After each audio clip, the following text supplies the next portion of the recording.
Next on Good Morning El Paso, one of the most anticipated trials in the public corruption investigation begins today.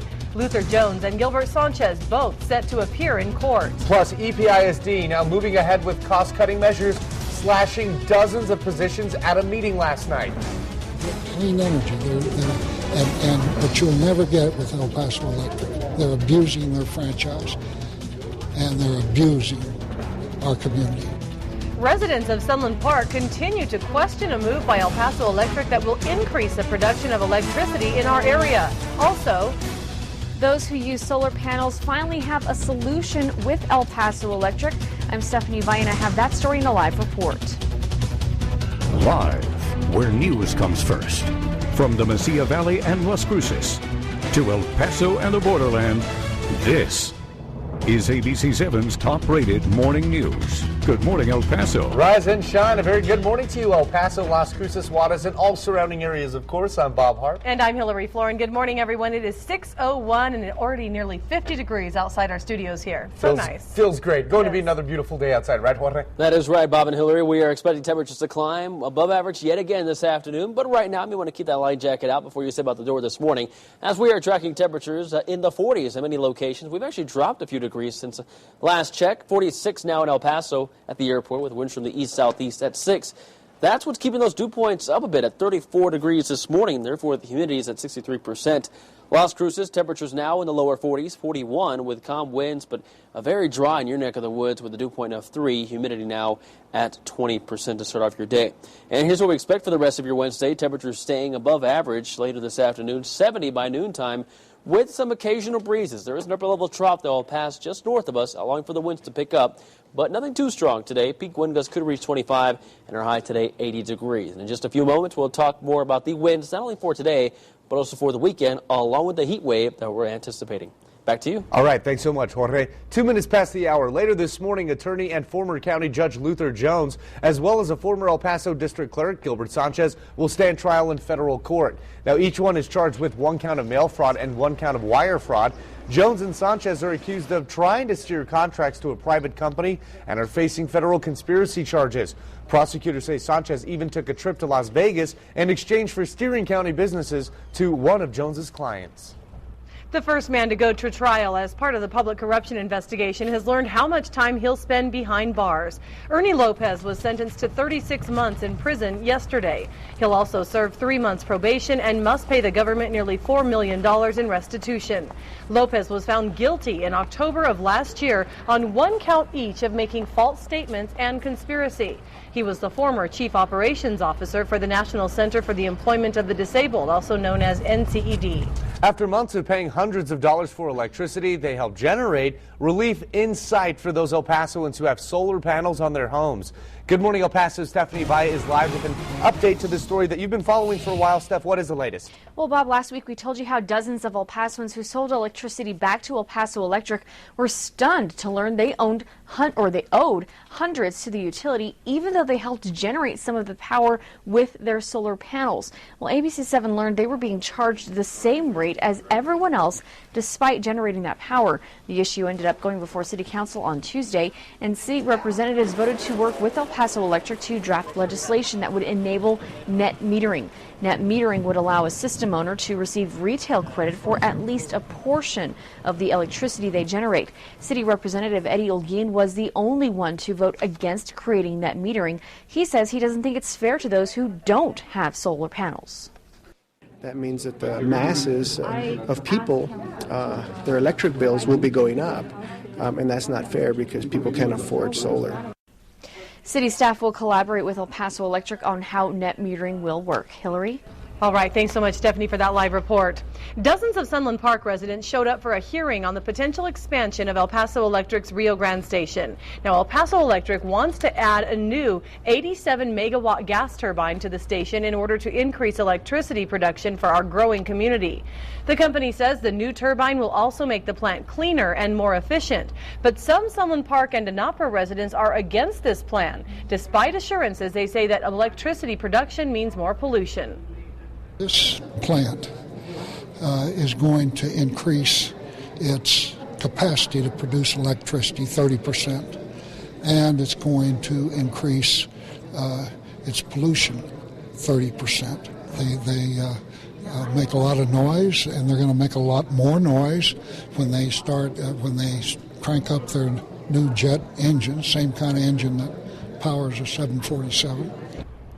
Teresa Souza with El Paso Electric says her company is working closely with the New Mexico Environment Department to make sure the plan is in compliance with all federal and state regulations. An overnight wreck sends a man to the hospital in critical condition. It happened around 2 this morning at I-10 West near the Artcraft exit. Police and EMS tell us the driver was ejected from the vehicle and was taken to University Medical Center with serious injuries.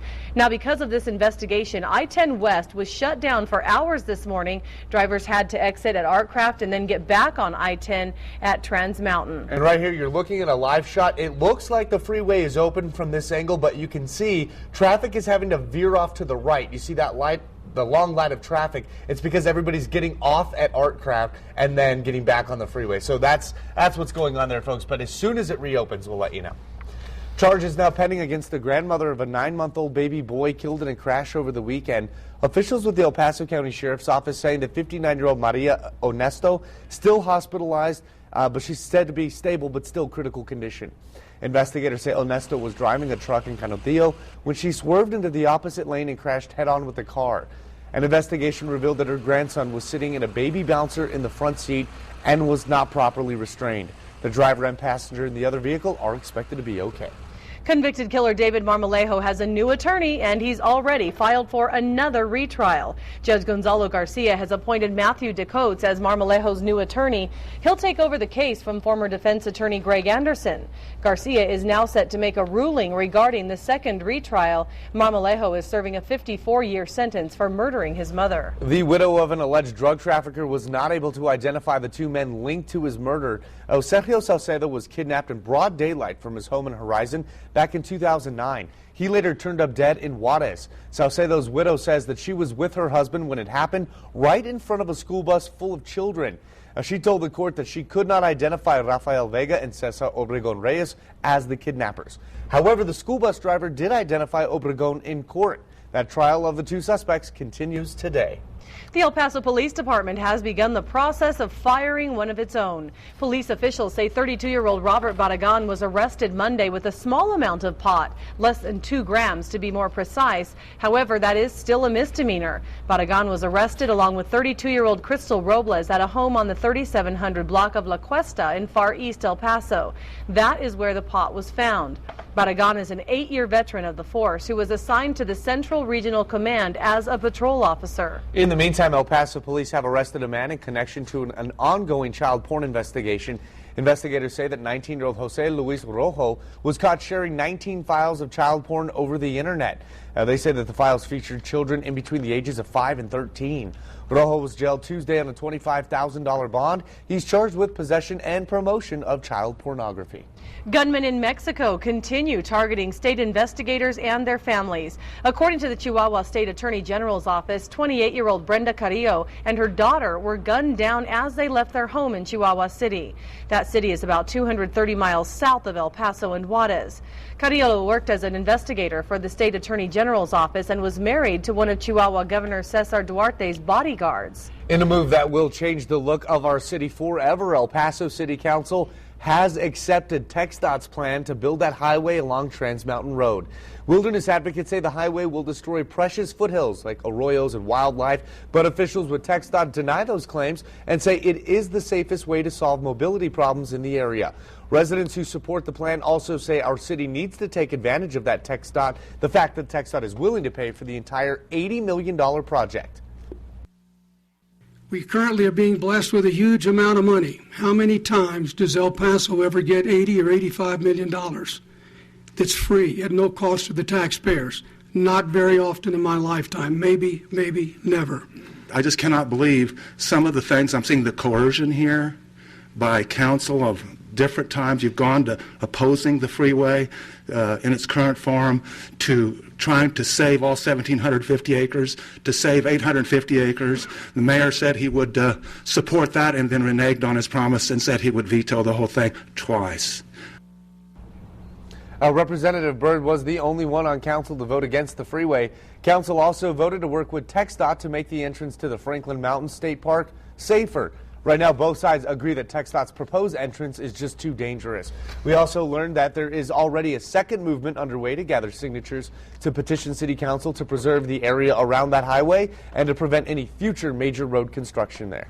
New Mexico Governor Susana Martinez has signed into law a major piece of her educational reform agenda. Letter grades A through F will now be assigned to New Mexico schools. The grading system for schools will be based on student performance. That includes their performance on standardized tests and graduation rates. Supporters of the grading system say it will provide better information to parents about the quality of local schools. EPISD's Board of Trustees eliminated 116 positions. It's a move that will save the district about $5.6 million. ABC-7's Marissa Monroy explains.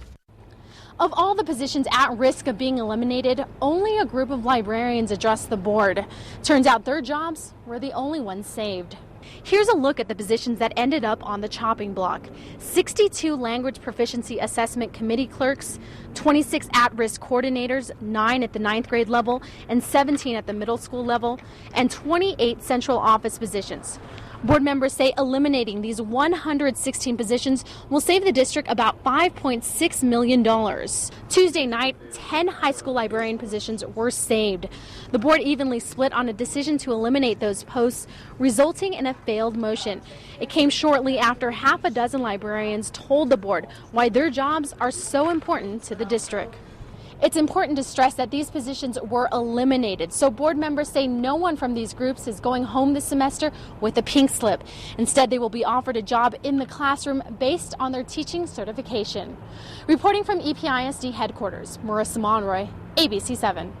It is 6:12. Here's a live look at traffic right now. Again, this is the accident we just told you about in our headlines at I-10 and Artcraft. The westbound lanes getting off of the freeway right now and being diverted, but getting right back on, we understand, at Trans Mountain. So not too much of a diversion, but could set you back if you're running close on time. Yeah, and we are definitely keeping a close eye on that situation. Again, I-10 West shut down. So many people going to be affected, Hillary, by that, but hopefully, you don't have to wait on the frontage road too much, and I-10 McRae looks good out there on the east side. And we have much more to come on Good Morning El Paso, including details on a new headache for Cowboys wide receiver Des Bryant. Plus, a scary new incident at an airport has air traffic controllers in big trouble, and many agencies scrambling to address this eye-popping issue regarding safety in the skies. Also up ahead, Money reporter Stacey Johnson looks into the business of financing elective surgery, which is not covered by health insurance companies. 12 minutes past the hour, meteorologist Jorge Torres has a look at your forecast. Good morning. Good morning, everyone. Well, we are expecting some breezy conditions possibly later on this afternoon, but it will stay sunny and warm, not only for today, but for the rest of the weekend. We'll only be getting hotter, and we expect a new record heat by the weekend. Complete forecast coming up in just a few minutes. You're watching ABC-7's Good Morning El Paso with Hillary Foran, Bob Hart, Storm Track Weather meteorologist Jorge Torres, and live reports from Stephanie Valle.